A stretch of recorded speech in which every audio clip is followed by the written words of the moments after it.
PBA semifinals na. And ang mangyayari is kapatid kontra sa kapatid. First is yung TNT versus Meralco na matchup. Maganda yung naging matchup nila sa elimination round, ending sa game-winning shot ni Reynam Batak. Kumbaga, preview na rin yun ng series na to na this will be a tight battle. I know, marami sa inyo na disappointed dahil wala na namang nakapasok na independent teams. Pero itong Meralco is, sabihin natin sister team siya, pero the way they built their franchise is different.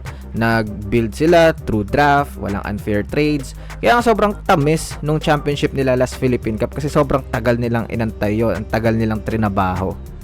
Yung talent sa series na to is with TNT, pero nakakatakot kasi yung defense ng Meralco. Tsaka yung laban nila sa Rain or Shine is parang nagkaroon sila ng bagong point of emphasis sa offense. Parang naging bago sa paningin ko yung Meralco, or shall we say na parang mas lumakas lang talaga sila.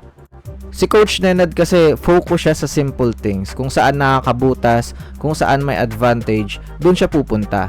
Pag may answer yung kalaban, tsaka niya lang babaguhin. Last series, kinain ng Meralco yung Rosa switch attack. Wala namang answer yung Elasto Painters, kaya ayun lang nang yun kahit in the clutch pa. For TNT naman, dangerous pa rin yung kanilang dribble, drive, tapos kick or drop. Sa dami kasi ng talent, mapo-force talaga yung defense to help para magkaroon ng open opportunities yung iba. Bara-bara kong sabihin, pero effective talaga si Coach Chot sa PBA, especially yung mga players na meron siya ngayon. Ang galing pa ng mga kuha niya sa free agency market.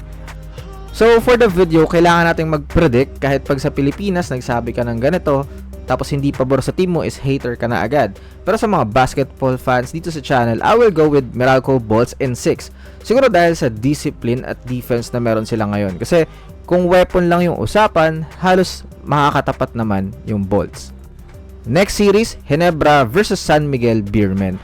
Grabe yung Ginebra this conference. Total underdog sila. Hindi na ito yung roster na tulad ng dati na meron silang Stan Hardinger, may Pringle.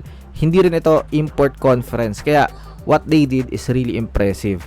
We saw some elevation, especially with RJ Abarrientos.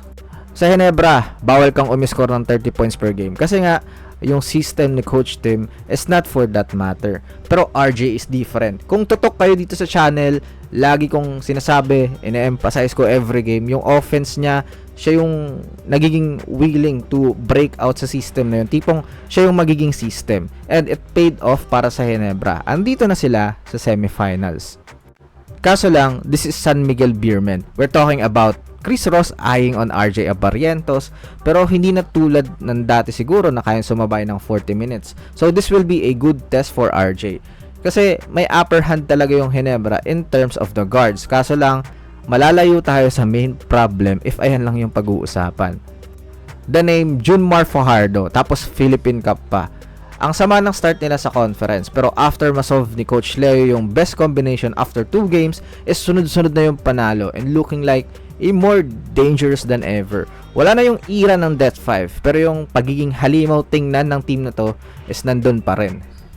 My prediction in this series will be SMB and 6. Nako, parang rematch lang pala ng SMB at Meralco yung parang wish ko sa video na to.